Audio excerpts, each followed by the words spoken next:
Tiang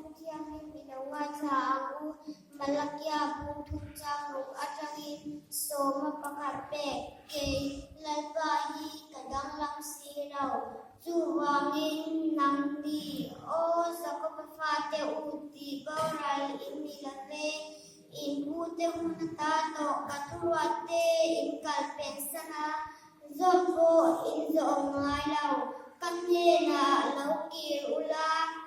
Tuan ini nak kalau kira sipai hotel ka tuan atin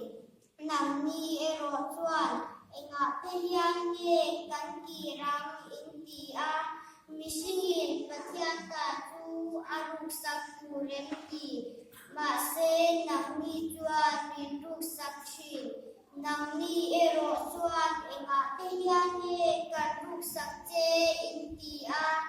so mapakadle tilla natin yan ang siyalo inita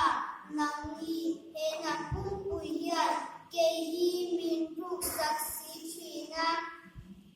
kaina ay duro ang tina so mapakadlong su tolong ina laraun batuya tuwa saksiyawin may so kumesle na kopyan kamudon siyawin doon lang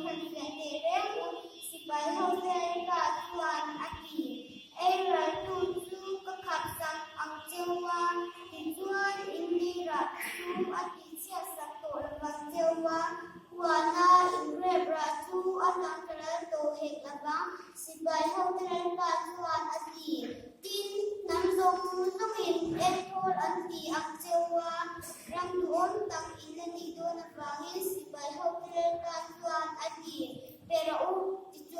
Begin in obang chane ngai taka te a